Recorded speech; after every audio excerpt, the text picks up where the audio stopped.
Hello and welcome guys.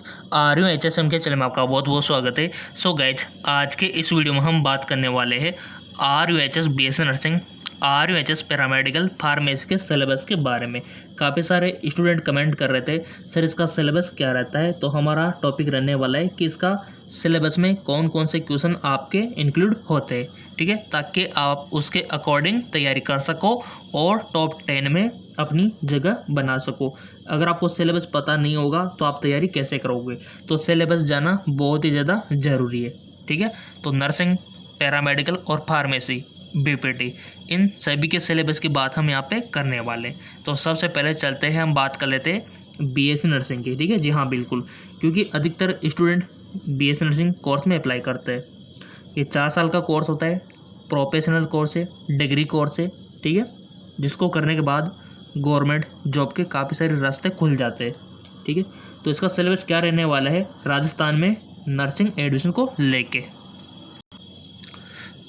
Okay guys, जैसा कि आपको पता है, हमने आपको पिछली बार भी बताया था कि इसके सिलेबस में फिजिक्स, केमिस्ट्री और बायोलॉजी, ये 3 सब्जेक्ट आते हैं, ठीक है। तो पहले फिजिक्स का देख लेते हैं, उसके बाद केमिस्ट्री का, उसके बाद बायोलॉजी का, ठीक है।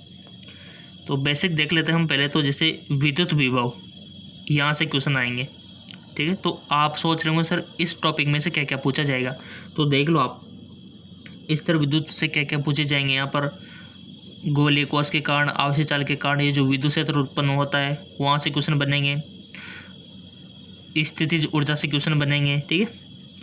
विद्युत धारिता से क्वेश्चन बनेंगे। नंबर यहाँ पर आप देख सकते हो, इकाई 2 में धारा विद्युत की, तो यहाँ पर धारा विद्युत की से क्वेश्चन बनेंगे, जिसमें विद्युत धारा से क्वेश्चन बनेगा। अफवा वेग, गतिशीलता, ओम का नियम, ये मोस्ट इंपॉर्टेंट है। विद्युत प्रतिरोध 100% क्वेश्चन आता है प्रतिरोधों से, लिख लो इसको।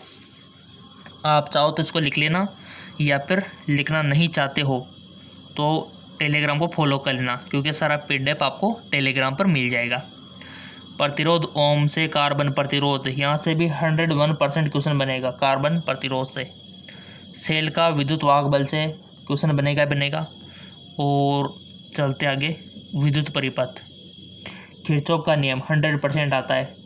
मीटर सेतु, 2 सेलों के बीच जो विद्युत वाहक बल होता है वो आपसे पूछा जाएगा, ठीक है।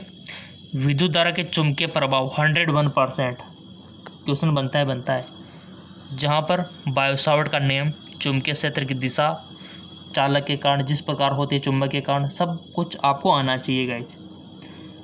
चुंबकीय क्षेत्र, वर्ताकार कुंडली के कारण चुंबकीय क्षेत्र, ठीक है। और भी काफ़ी सारे यहाँ पर दे रखे हैं गाइस, वोल्ट मीटर वगैरह, तो इनको आप चाहे तो लिख सकते हो। ओके, चुंबक तत्व एवं चुंबकीय पदार्थ के गुण, जिसमें आता है आपका कृत्रिम चुंबक, प्राकृतिक चुंबक और उदासीन बिंदु।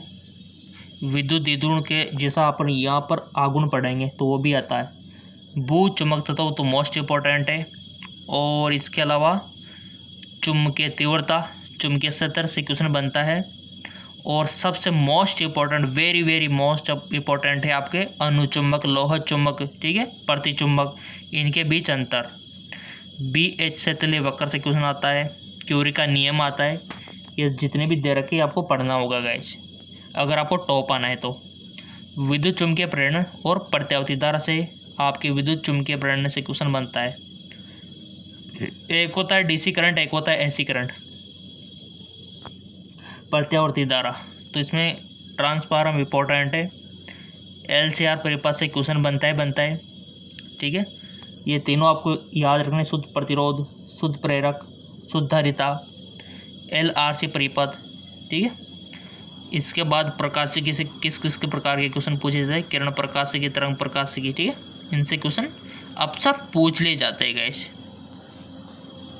अगला है प्रकाश विद्युत प्रभाव, जिसमें द्रव्य तरंग से क्वेश्चन, दी ब्रोगली इंपॉर्टेंट है। आस्टिन का जो समीकरण है वो आपको पता होनी चाहिए। परमाणु नाभिकीय भौतिकी, जिसमें परमाणु भौतिकी से क्वेश्चन बनेगा, नाभिकीय भौतिकी से क्वेश्चन बनेगा, जिसमें अल्फा, बीटा, गामा, एक्सरे, जितनी भी रेज है ये आपको आनी चाहिए। नाभिकीय विखंडन, नाभिकीय संलयन, ये भी आना चाहिए आपको।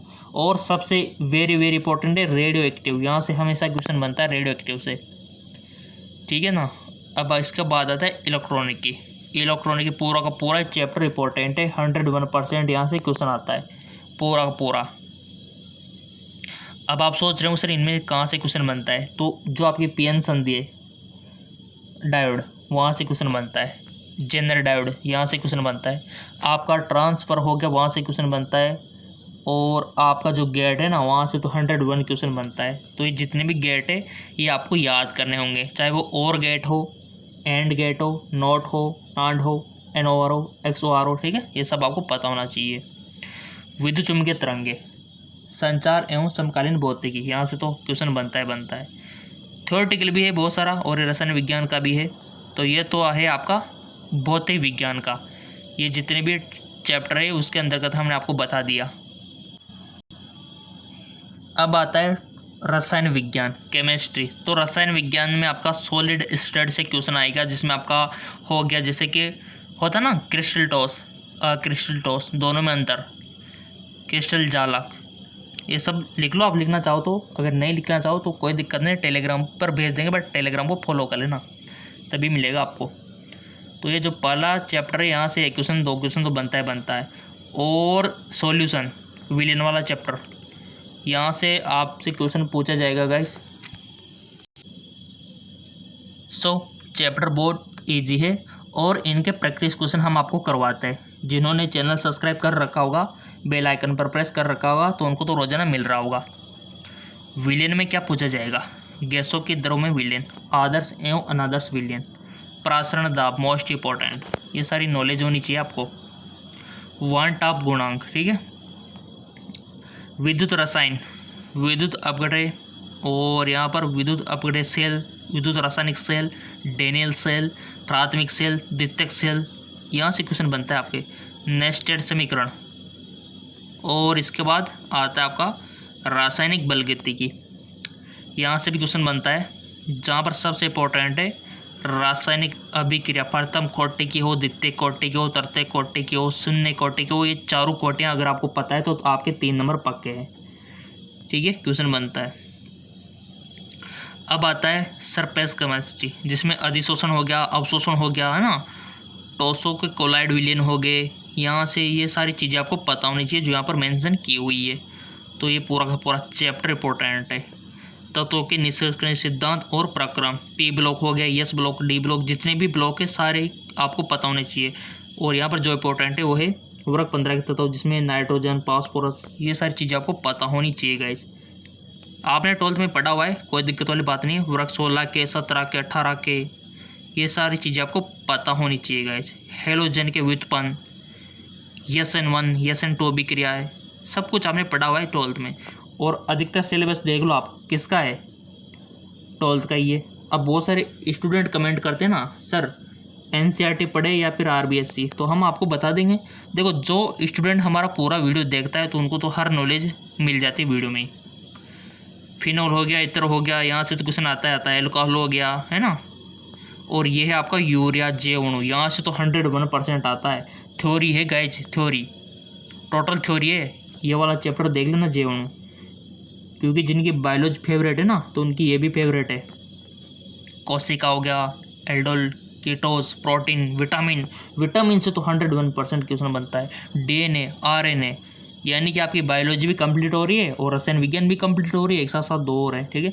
बहुलक से भी क्वेश्चन बनता है, जिनके प्रैक्टिस अक्सर हम करवा रहे हैं GK MCQ जेम के चैनल पे। जी हाँ, बिल्कुल सही सुना आपने, GK MCQ जेम के चैनल फॉलो नहीं किया है तो कर लेना, यूट्यूब पर सर्च कर लेना, मिल जाएगा आपको GK MCQ जेम के चैनल। वीडियो के लास्ट में बता देंगे सारी जानकारी, वीडियो को कंप्लीट देखा करो। त्रिविम रसायन, दैनिक जीवन में रसायन थ्योरी है टोटल, आप इसको आराम से कर सकते हो। रसायन विज्ञान के बाद आता है आपका जीव विज्ञान, ठीक है। तो जीव विज्ञान में देख लो आप कहाँ कहाँ से क्वेश्चन बनेंगे। तो यहाँ पर देख लो, जीव विज्ञान में जो फार्मेसी वाले हैं, पैरामेडिकल वाले हैं, उनको बायोलॉजी नहीं पढ़ना, ओनली BS नर्सिंग वालों को पढ़ना है, ठीक है। तो यहाँ पर आवर्त बीजीय पात में जनन से, कायिक जनन से क्वेश्चन आता है, अलैंगिक जनन, लैंगिक जनन से क्वेश्चन आता है, ठीक है। और पादप कार्यकी में आता है आपका पराकरण हो गया, अंतःशोषण हो गया, यहाँ से क्वेश्चन आता है, ठीक है।